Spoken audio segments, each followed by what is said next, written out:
You know what? I'm going to love telling this story because I have never told it before.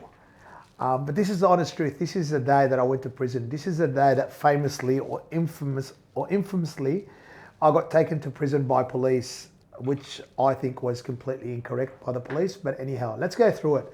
So I remember being in my office at about 1, 2 o'clock. It was between 1, it was just after lunch. And somebody come into my office and said, Rami, the police at the front, they want to speak to somebody senior. So I went outside and there's this police officer standing there and he looked like he was ready for a rumble. He looked like he was on a mission. And I said, how can I help you, officer? He said, look, we're here because we've received a report that your staff aren't wearing their mask. And that was not true.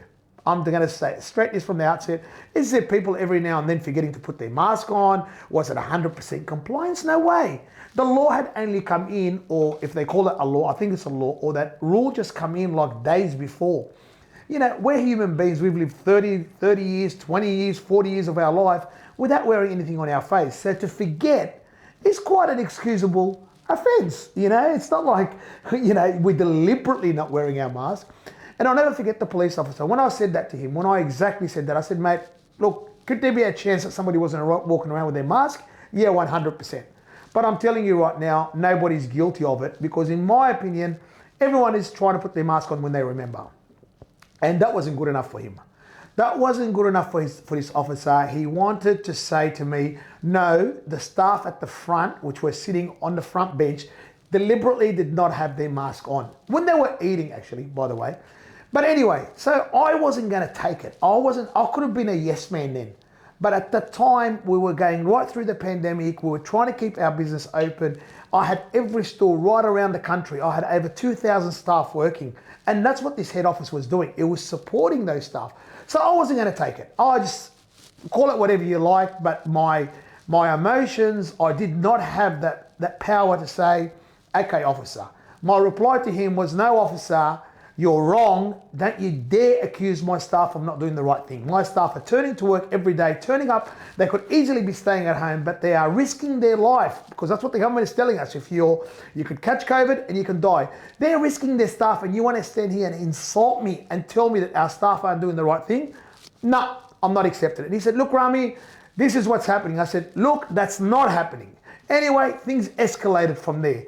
To the point where I said, mate, I would love you to leave now. I think you've done your job, go. He said, no, I'm not going till I find you and I want to go back and see the people in the back of the house. I said, mate, you're not allowed in. I'm not letting you pass this point.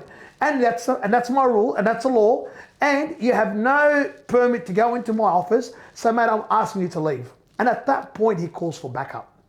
And I'm thinking, you're joking, right? What are you calling for backup for? What are you afraid of? That the masked people are going to come out and get you? Like, what are you afraid of, officer? And I swear within about 5 minutes, I had I don't want to exaggerate here, but there was no less than 5 or 6 cop cars, up to 10 police cars. And they come running up the stairs. Mind you, we're on the 2nd floor. They come running up the stairs like as if there's a crime scene going on, right? And I said, hey, slow down, guys, slow down. What is the problem here? And of course, when you think you're doing the right thing and you have 20 people running towards you, police officers, there's 2 ways you could fight now. There's fight or flight, right? I could just surrender to them or I could fight them. And I decided I am in the right. So I was going to fight them. And then we got into an escalated argument, I guess. Mind you, the part that I've missed now, what I realized was happening in the background, my staff had the phone on for social media. There's no way, I'm going to say this from the outset right now, there's no way I knew I was live. I didn't know I was live. I didn't know my staff were going live, streaming it live to Facebook. I thought they were recording it for my protection. Anyway, and then the police kept on escalating. And I said, guys, you have to leave. Like, this is a joke now. Like, come on. And most people got to see it on social media. And if you haven't, you could go to it. Anyway, eventually to the point where they said, if you don't let us go in and see the staff who supposedly were sitting at the front eating, if we don't go and see the staff and book them now, then we're gonna arrest you for obstructing justice. And I thought, you're joking. At this point, if I was like, let's say 6 out of 10 annoyed, I went to 10 out of 10. I went to 20 out of 10. I could not believe what the officers were doing in a pandemic, and they wanted to put this on me and my staff. And at that point I said to them, well, if you want to speak to them, arrest me. There's your choice. And they stood back and had a look at each other and they go, well, mate, we've given you the option. We're going to arrest you. I go, let's go. Let's go. And they did arrest me and they took me downstairs. And at that point, I got so irate that I was going to get put in the back of a paddy wagon. I was like, you are kidding me. You are actually taking me to prison. This is a joke. And I'll never forget that. And I'll get put in the back of the paddy wagon. And you got to see in there, it's like, they put your head down, they put you under, and it's all like metal and hard and all the rest of it. And I thought, man, I don't deserve that. And I started tearing up at that stage. That's the time I started tearing up. And I take a deep breath again right now because it just all comes back to me.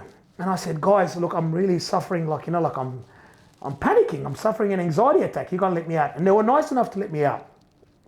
They let me out and I thought they were going to let me go. But they let me calm down, and you could watch all this live. They let me calm down, and then they put me in the back of the paddy wagon. At this stage here, unbeknownst to me, this was getting live streamed right across, and we were up to 1 million viewers.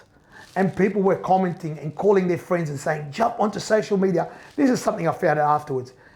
Anyway, so I'm sitting in the back of the paddy wagon, and they're making me wait there for probably 10, 15 minutes, and I'm thinking, why don't they just drive? Like, I thought they were just trying to frustrate me more. So I remember I'm banging on the back of the paddy wagon and they got a window and I'm banging, bang, bang, bang, let me out, let me out. And they wouldn't listen. And I said, let me out. And I did exaggerate at that point. I exaggerated my panic attack because, well, I was really panicking, but I did exaggerate because I wanted to get out of the back of the paddy wagon. I'm turning up to work. I wasn't turning up to do a crime. I was at work and all of a sudden I'm sitting in the back of the paddy wagon. Anyway, and then they decide to drive after, well, I'm saying 10 or 15 minutes because that's what I can recall. And then they decide to drive out of the driveway. And this is something that none of you know, even if you watched it. They drive out of the paddy wagon, down a driveway. They drive a distance of about 50 meters and they open the back of the paddy wagon and they go, now you can get out. I said, excuse me?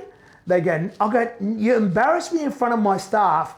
You embarrass me in front of people who look up to me. And now you want me to get out after you've stuck me in the paddy wagon for 15, 20 minutes. What were you trying to do? Teach me a lesson? And then I guess I went to some mode where I was like, I'm not listening to this police. I said, listen, you put me in the back of the paddy wagon. Now take me to the station. Let's go. You want to arrest me? You want to embarrass me? You want to humiliate me? Let's go all the way. So, and they said, Rami, get out. And I said, I'm not getting out. And I was determined. And why that came into my head, I'll never know. I was just determined from then on. I wanted to see what they were doing. I guess I lost the plot a little bit too. Like, why are you treating me like this? I wanted to know. I wasn't just going to let them get off by just letting me out of the paddy wagon. And we drove. And again, because I had my staff and I had a couple of senior staff follow me in my car, follow the paddy wagon, I could see them behind. Like I could see out of the back of the paddy wagon, I could see my car following.